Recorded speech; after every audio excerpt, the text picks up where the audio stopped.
Welcome to Professor Game Podcast, where we interview successful practitioners of games, gamification, and game thinking who brings the best of their experiences to get ideas, insights, and inspiration that help us in the process of getting the students to learn what we teach. And I'm Rob Alvarez. I teach and work at IE Business School in Madrid, where we create interactive and engaging learning materials. Want to know more? Go to professorgame.com/subscribe, start on our email list, and ask me anything. Welcome once again, Engagers, to another episode. We have today with us in Professor Game Podcast, we have Geoff. Geoff, are you prepared to engage? I am.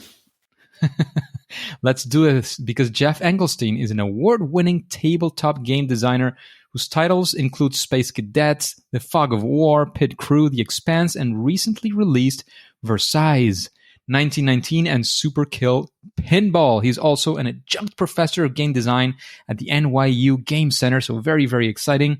Geoff has been, since 2007, contributed as Dice Tower podcast series on the math, science, and psychology of games. Since 2011, he has hosted the Ludology podcast on game design, and he's published books on game design like Building Blocks of Tabletop Game Design, Achievement Relocked, and the upcoming game production, and has spoken at GDC, PAX, Gencon, Rutgers, and USC. And he has a degree in physics and also in electrical engineering from the MIT. So very, very complete profile. Many good things to see there, Geoff. Is there anything that you'd like to mention before we kickstart? No, you covered just about everything. So let's just jump into it.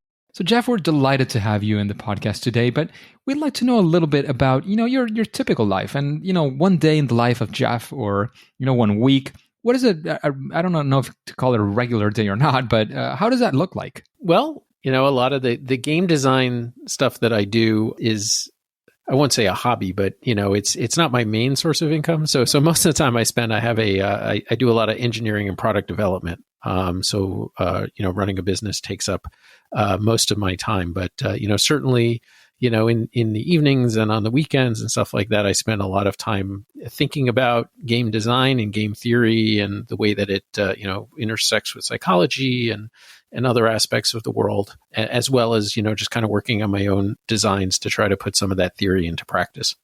That sounds absolutely fantastic, enticing, and more. And that's why we'd like to get into our next question. Our next question is, and this is a question we make to every single guest, because we are convinced that this is a very great way to learn, a very great way to share your ideas, and it's through failure. As we know in game design, one of the main things that we do is we fail and we learn. So we would like to address what you might maybe call your favorite fail or first attempt in learning. Your favorite failure, and of course, be with you, go through that story, learn what we can from that. Can you tell us that story? Well, my favorite story in this area, I've had plenty of failures that occurred publicly, but this one, fortunately, I kind of caught it before something got out the door. We had one of my earlier game designs, Space Cadets, is a cooperative game that's basically like a simulation of being a crew running a starship, like in Star Trek or something like that. Each person has a role, and you're just trying to fly and accomplish your mission with your teammates. And for the longest time, it was the way that you lost the mission is if you lose a mission is if your ship blows up, is the way most of it works. And the way that the ship took damage and blew up was it just the enemies attacked and you would roll dice, and there was a little damage chart, and if the damage got to the heart of the ship and blew up your reactor, then you died and the game ended. And as part of people never liked the ending. It wasn't always, people never like to lose. So certainly with the losing ending, people never enjoyed that part. But it also, it was a little anticlimactic, but I didn't really worry about it because, when they won, it was always exciting, but losing was not as exciting, which I figured was normal. But then I was doing some research, for my game tech segment on the Dice Tower. I do these little 5-minute pieces and segments about psychology and things like that. And I had just recently read about some research that was done back in the 80s or early 90s, I believe, that was about colonoscopies. And in the medical procedure, they studied that, this was back when they were doing them when people were still awake. They didn't do it under full anesthetic. So they had people record how uncomfortable they were, how much pain they were in at different points in the procedure. And they did it two different ways. So first, they just did a normal procedure where the time of maximum pain was right before it ended. But it was like a 10-minute long procedure. And then they did another set of studies where it was a 20-minute long procedure. The first 10 minutes were exactly the same. It still hit that point of peak pain, but then they just kind of let people unwind for 10 minutes, but still said it was part of the operation. And then later they would ask people about the total pain or discomfort that they felt for the procedure. And, they kind of figured that it would probably be about the same, or maybe the people that the 20-minute long procedure would feel that it was more painful or more discomfort because they were having the operation for a longer period of time, twice as much time. But what they found out was that actually the people that had the longer procedure reported less total discomfort. And they went and did a lot of other studies around this phenomenon and found out that it was relating to the fact that people, the reported discomfort was most closely correlated with the peak discomfort averaged with the discomfort that they had at the very end, the last thing that they remembered. And so in the first procedure where the peak discomfort and the highest and the ending were, had the highest discomfort was remembered as very high. Whereas when the peak discomfort happened in the middle and then dropped off at the very end, they were relatively comfortable. So that lowered the overall way that they remembered it and experienced it. And as I was kind of putting the piece together, I suddenly realized that Space Cadets was kind of failing that the colonoscopy test, I guess you could call it, in that, there were very exciting moments, but when you lost the game, the last thing that you had was a not very exciting, a very anticlimactic moment. You just rolled some dice, and if you rolled a 6, you lost the game, and it was not very exciting. And same thing even with winning. When you won, you just had to grab these different crystals depending on the mission, and if you got the last one, you won. And the way that the game is structured is that there are these little 30-second mini games that all the players have to do. So simultaneously, all the players have a little 30-second puzzle that they have to solve. There's a shield puzzle and a weapons puzzle and a navigation puzzle. And everyone's kind of doing it at the same time and communicating with each other so that they maneuver the ship or set it up the best that they can. So when we went back to the drawing board with my co-designers, and we realized we have to make the ending more exciting.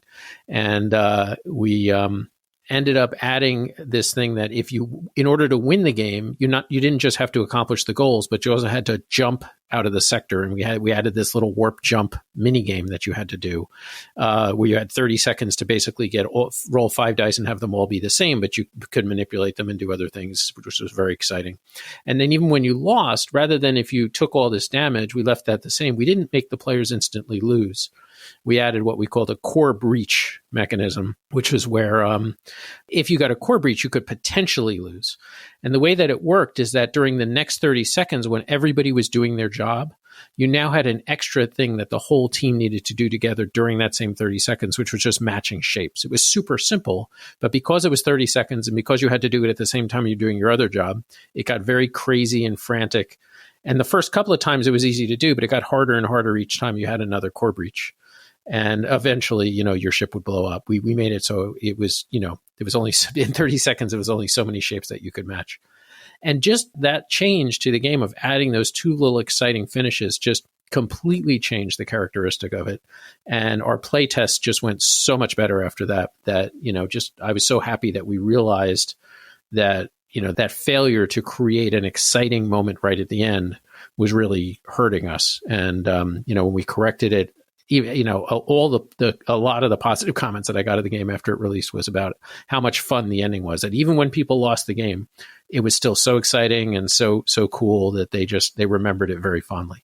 I love that story for many different reasons. One of them, of course, is the fact that, and I say this pretty often, is that failure is usually at least not fatal, not final, and you can recover from it. And I love the fact that in this story, that's exactly that. You had an initial failure. You realized something was not going as well as it could.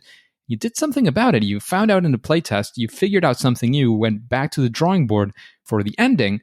You solved that problem that you were encountering, and you were able to get. And as we know, it was later a big success. So I love that story. Is there anything that you want to sort of leave us with from that story? Any key lesson aside from that? Yeah, I mean, really, just in terms of, any activity, I think we intuitively understand the importance of, having a good ending, but I don't think we really, think about it. At least I wasn't thinking about it in that way. But I mean, even think about it if I see a movie that's got a fantastic sequence in the middle of the movie versus another movie has a fantastic sequence as the last thing that happens in the movie, you're going to be much happier with the second thing. So, you want to, when you're doing your game designs, just like really any other, creative activity, I think you want to end on a very high and strong note. So I think that's the lesson that I try to take from that. Absolutely. Absolutely. And that has to do with game design. It has to do with service experiences. It has to do with almost anything. That last moment, that last touch that you have with your players, it could be your customers, it could be your students. It has to hopefully end on a high note. And that's very difficult with students as well, because as you know, usually it ends on a test, which can be a disappointment many times. That's true. Yeah. I mean, in my game design class, we try to, our last classes are demonstrations of the final projects. So at least we're all kind of playing games together and having some fun. And so we're all having an opportunity to do that. But yeah, in most classes, they end with a little bit of anxiety. So that can be a problem. A high note instead of a low one, for sure. No, I completely agree. In fact, when I teach operations, I have to make a final exam to the bachelors, and it has to be common to the other sections as well. So that's the way it is. But literally, when I teach game design and game thinking and gamification, I literally go exactly for that, having the final project there, either a presentation or the playing of the actual result. That is where you want to end. You want to get people excited about what they got. So I love that story completely. And talking about success, I mean, not everything is just about failure. Eventually, as in this story, things might or will end up in a success. And I wanted to sort of build up to that success with you. Is there a story you'd like to tell us about a time you set out to do, again, a game, you did your game design, and it actually went the way you wanted it to, eventually, the first or the second or the nth attempt?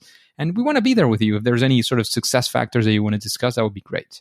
Well, this one this one is more on the gamification path. As I mentioned, I have a company that does product development, and again, I was researching, and I'm sure you're familiar with the. I was looking at different studies, and there was a study about car washes and rewards for getting your car washed. I don't know if you're familiar with this study from loyalty programs. I haven't seen the study though.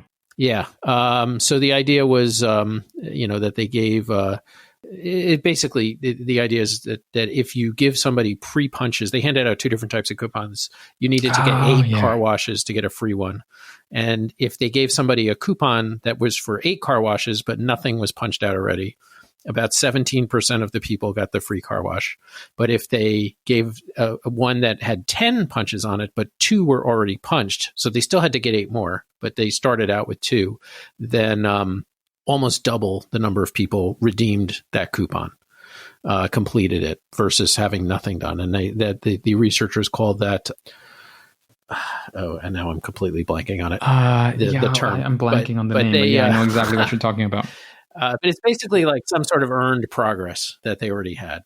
So, I'd read that study and I thought that was really, as these studies go, I read a lot of these kind of psychology studies and things like that. And most of them are like, with this one, it was, instead of being 50-50, it was 56-44. It's always tiny little effects to move stuff. So to have something where it actually doubled the response rate, I thought was insane. So I decided to try to incorporate this into our proposals, because we do very long term. We're quoting like to do a 6-month engineering development project for somebody, and part of the proposal is we do a whole schedule for people. We give them a whole Gantt chart that shows all the different phases and stuff like that. And what I started doing after I read that study is, we always have to do a certain amount of work to prepare the proposal. We do some studying, we do some review of the project. We don't get paid for it, but we do some legwork. And what I started doing was I started putting that on the schedule that we gave people, but showed them that I marked those tasks as done. So everything else was the same, but I just marked it. I put it in and I said, okay, here's our proposal. It's going to take this many hours. And the first 10% of the hours are already completed because we already did this work prior to giving you this proposal. And it's very hard in the business to keep statistics on what it is, but I know that, just from looking at it in general, that it definitely improved the response rate and, landed us some projects that I'm confident that we wouldn't have gotten otherwise. So again, it's just a question of framing it. I didn't, charge anything differently or give anything away that I wasn't giving away anyway, but I just, made it seem like people, hey, we're already on the road with you guys. It's a journey we're on, but we've already taken the first few steps together. So let's keep going. And that kind of got people invested in it. It makes people basically feel that, as you were saying, things are already done. You've already advanced and they feel you're already sort of committed. And of course, a client will definitely appreciate commitment from their provider. So completely agree. I had heard of that one, of punching the cards, but I didn't know it was from a car wash, actually. I've used that example a few times as well. It's a very good one. And it's a very good application. It's not an expected one. It's not the kind of thing that you would necessarily expect. But marking that shows visually and sort of sensorially that that your client can see that you're already doing things, and that is absolutely fantastic. So, Geoff, we've been talking about game design. We've been talking about priming things through gamification for product design as well. When you have a challenge, and again, whether that is building a new game, a new board game, whether that is, you're building a product and you'll have to use these game design ideas and elements in your product. When you're going to do these things, of course, choose one. I'm guessing that they're not exactly the same. Do you have some sort of thought process, some steps that you follow? How do you approach these problems? I don't really have a set kind of process. I mean, I guess the main thing I'll do all the time is to kind of create a what I call a vision statement, which is really what I'm trying to accomplish, right? What inspired me to do it in the first place? Because certainly, it's a little different if you're applying game techniques to something else, but if you're designing a game, it's a long process. And there's a lot of decisions that can lead you in all kinds of crazy directions. And sometimes you run into, you put it out on the table or you do it on the computer or whatever, and it's just not working the way that you wanted it to work. And so I like to have that kind of a vision statement, just 1 or 2 paragraphs of what captivated me about the idea. And I focus on the emotion. I focus on the experience. I focus on the stories that I want people to tell about the experience when they've completed it. And that kind of helps keep me centered. And, it changes sometimes during the course of it. If it's just not working the way I thought it would work, then, I'll go back and change it. But at least I'm doing it in a controlled and, I know what I'm doing. I'm not just wandering. But I mean, for me, there's always some spark of inspiration. And, it's easy to get kind of lost in the woods and lose focus or just lose momentum, and the desire to do it. And, there was something months ago that sparked my excitement. So I like to go back and try to recapture that when I get into those moments. It's like, what was I thinking? What was kind of the core experience of what I was trying to do? And then what's the gap between where I am now and what I was trying to do? Which parts are not being fulfilled? Absolutely. That makes a lot of sense, especially if it keeps you going. I think is one of the main things that you always want to make sure is that the element is there. You're still excited about that. You still want to keep it up. Because, I mean, as with any enterprise in your company as well, sometimes, you start something and if it's long run, it's a lot more difficult to keep up that motivation. And it's a way to keep it visual. I agree with that. And I think it's a very, very good strategy. Yes. By the way, to go back a topic, I looked it up, the car wash thing, it's called endowed progress. That's endowed progress. The endowed progress effect. And the study was in 2004 by Joseph Nunes and Xavier Drez. And they did it in California. So that's in case the listeners are interested in looking and learning more about that. It's endowed progress. There you go. Endowed progress. Just a quick break before we continue with this episode. If you've been enjoying this podcast, I would really appreciate if you share it with your friends and family and on social media. On Twitter and Instagram, it's @RobAlvarezB and the hashtag ProfessorGame, all one word. And in Facebook, you can find the Professor Game page. Thanks in advance for your engagement. So, Geoff, we've spoken about some strategies, some ideas, the way that you approach this, some examples of how you have done it. Is there some sort of best practice, something that you would say, well, when thinking about your game ideas, keep this in mind, do these kinds of things, and your project will probably benefit from that. Yeah, I kind of touched on it a little bit, which is sort of focusing on the experience and the story. But I mean, other than that, I think the key thing is just to test things as much as possible. My games are always amazingly good in my head. That's when they're at their best. Then when they actually put them in front of other people, then it's like, oh no, this is not what I thought it was going to be. You can do all the tinkering and theorizing and everything else. But until it gets in front of people and you have them start using it or playing with it or, whatever it is, that's when you're really going to get the feedback that's going to be helpful and drive you, in a particular direction. You're let you know if you're on the right path or if you need to veer off or this is working and not that, whatever. So I always recommend to my students that try to get something tested as quickly as possible. Try to, mock something up with just some index cards and, paper and pencil, whatever you can do to actually start pushing pieces around versus just endlessly designing it in your head. Put it in front of people, put it in front of your players for sure. Mm-hmm. Yeah. And it sounds obvious, but I know a lot of designers, they'll say, okay, I've been kind of working on this game by myself for a year and now I'm finally ready to show to somebody. And I'm like, oh, no. That's going to be a real problem. Yeah, which is one of my, so you mentioned I have a new book coming out this December called Game Production, Prototyping and Producing Your Board Game. And that is, unlike my other books, which were more about game design and psychology of game design and stuff like that, this one is about, the nuts and bolts of how you actually make a physical prototype to use with people or use digital prototyping tools, how you make cards, how you do laying out your rules, what the graphic design techniques that will help make it easier for people to play your game. And that's one of the big things that I constantly hammer on in the book is, get a prototype done quickly and spend as little time as possible on it. Because again, just psychology and human nature, if you spend a ridiculous amount of time preparing your prototype and making it look unbelievably beautiful, when it doesn't work, you're attached to it. Yeah, you're not going to be able to throw it away and you're going to have to throw it away.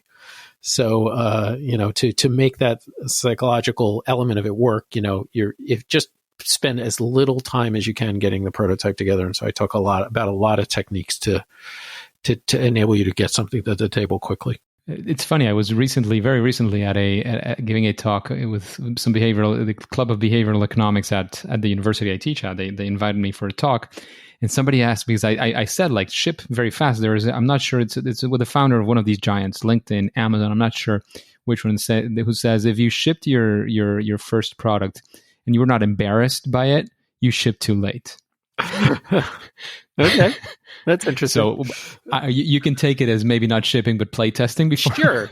Well, I mean, that's why I am super envious of people that do computer games or online products or something like that. It's just so easy to tweak it later, right? I mean, a board game is such a physical artifact that if there's something wrong, it's very hard for you to update it in the field, right? So that you gotta make sure it's more. But yeah, I mean, if you put a game down on the table and it's perfect, that's a really bad sign. Yeah, absolutely. And precisely one of the questions was, but are you sure, there's all these, and as you were saying, there could be all these consequences, especially with a physical product. And I said, yeah, well, I understand, but that doesn't mean you don't get it in front of people. I mean, the shipping is maybe of some physical products that you can tweak, especially with digital products. I think it applies very, very well. Mm-hmm. As you were saying, they can be updated. But the idea of getting it in front of actual people, even customers, even people who would play your game, who would purchase it in the future, losing with the sale of one board game, I'm sure is well worth the feedback that you will get from that customer. Even giving away the physical prototype you have to watch them play and see and get the feedback that they give you is definitely invaluable. And that was basically the message I was trying to convey to this. Not sure if that person was a student or it was somebody else because it was an open invitation. But I remembered it very, very, very quickly when you were talking about this story. Yeah, I like completely. That advice. Yeah, and yeah, I mean, my latest game, Super Skill Pinball, is a pinball board game that's in the roll and write genre. So you roll dice and then you mark something off on a sheet. Interesting. And so it just came out. I mean, it formally released into retail end of August, beginning of September. But back in April, we actually released, and they're still available on the website if people are interested. But we released the game comes with 4 different pinball tables that you can play, and they all have slightly different rules, but they're the same core system, but a little bit of a tweak. So we released the introductory table online, as a free download. So it was a PDF, and you could just download it, and it had simplified rules, and you could just play it. And the feedback that we got on that, we did go back and change some stuff a little bit in terms of the rules, because all of a sudden people were confused about certain things that we did not think they would be confused about. And so it 100% informed the way that we changed the rules for the production version. And yeah, you could say maybe some people that would have bought it just downloaded the free sample table. But I think in the end, it really overall helped the sales of the game.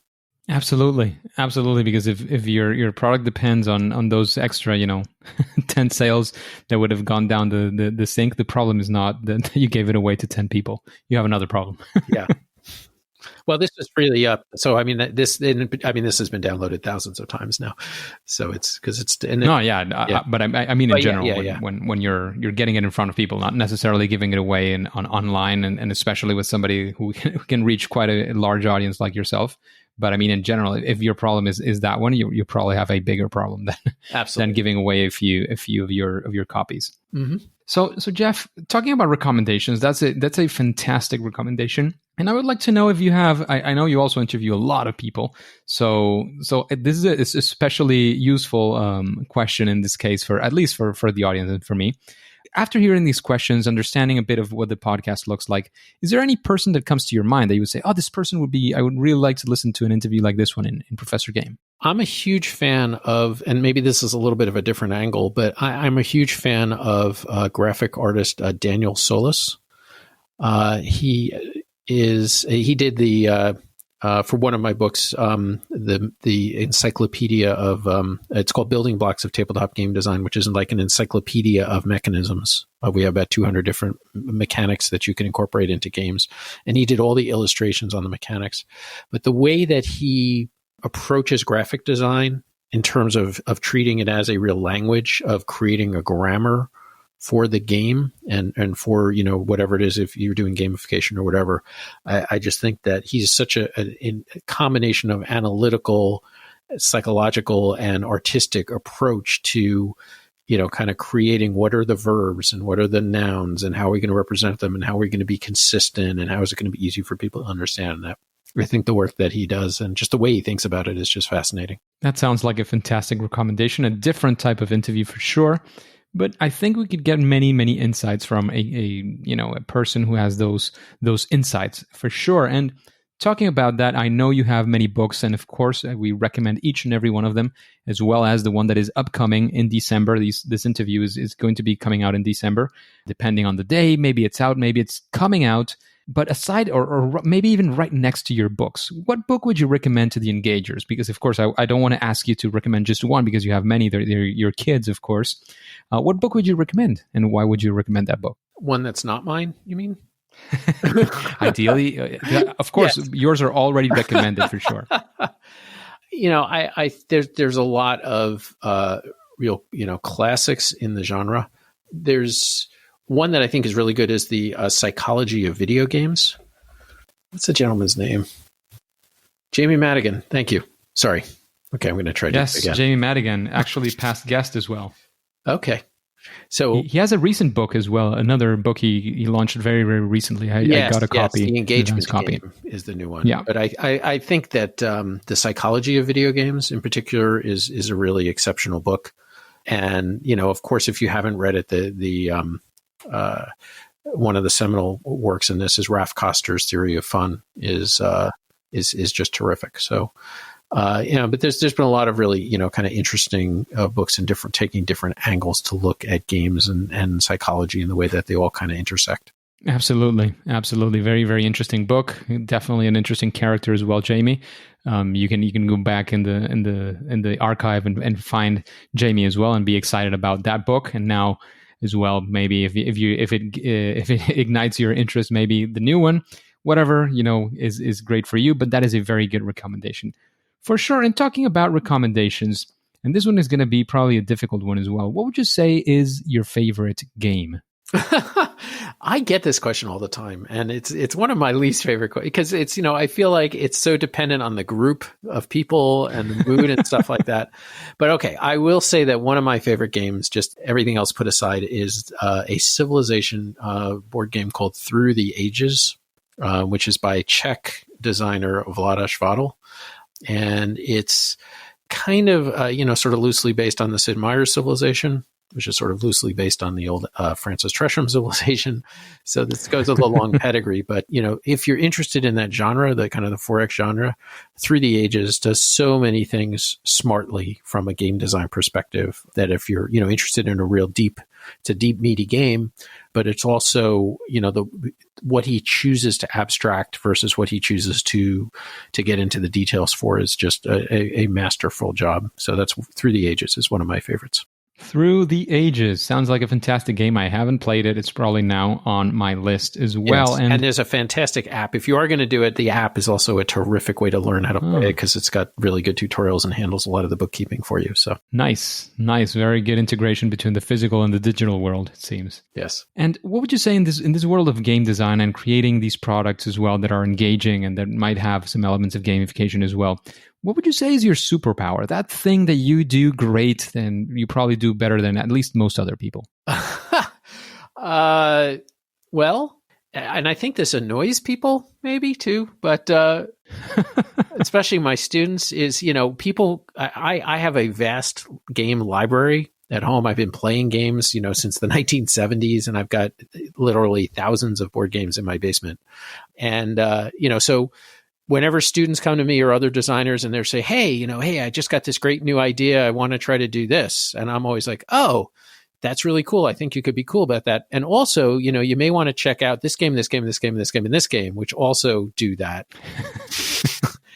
So your cool new idea is not so new. Well, but I, I'm not doing it to try to shoot down their idea and say, don't do it. I mean, I'm genuinely, we all are standing on the shoulders of giants, and they came before us. And, so I feel that, but having those touchstones to be able to go back and look at comparable things and the way other people tried to tackle similar areas that you're doing, I think is really incredibly useful for design. So for me, just kind of having those examples at my fingertips I would say is I'll go through that as my superpower. And I'm sure it helps as well very much your own designs and you do to help other people get through their designs. I didn't mean it in a demeaning way, but it is of course at the initial point. If you're very attached, as we were saying at the start, if you're very attached to your idea, maybe you might feel, your ego is a bit hurt, but that is on you, not on Geoff, who's actually pointing out how you can learn from that experience that somebody else as well has had before. So Geoff, this has been a very, very insightful, very useful interview at least in my view. I hope it has been for you as well. Is there anything else, any advice, any other place you want to point us to before we take off? And of course, let us know where we can find more about you.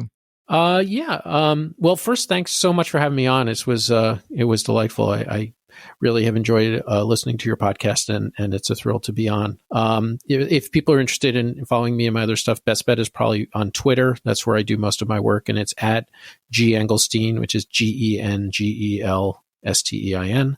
And I've got the new book coming out on game production, and earlier just a couple of months ago, I had a book called Game Tech, GAMETEK, that came out, which is kind of a collection of my work on the Dice Tower, those short little segments about, that I talked about, like the car wash study and the colonoscopy study, that was just published by HarperCollins in the United States. It's been out worldwide before that, but there was a special U.S. version that just came out on that. So that's probably the best bet is to reach out to me on Twitter. So sounds absolutely great. Thank you very much for investing this time in this interview. Glad to have you. Glad to have you enjoy it as well, and glad to know that you have listened to some interviews as well. However, at least for now, and for today, it is time to say that it's game over. Engagers, it is absolutely fantastic to have you here. Thank you for listening to this new episode of Professor Game Podcast. And I'd like to know, how are you listening to this podcast? If you are doing it through a podcasting app like, Apple iTunes or Apple Podcasts or Stitcher, any of the apps that you might be using, Have you subscribed to the podcast? Have you rated and reviewed the podcast? If you haven't, please go ahead and do so. That way we can reach more engagers like you to achieve our mission of making learning amazing. If you want any instructions, all you have to do is go to professorgame.com/iTunes. That's the link that we used. And of course, before you go on to your next mission, remember to do this. Remember to click subscribe and listen to the next episode of Professor Game. See you there.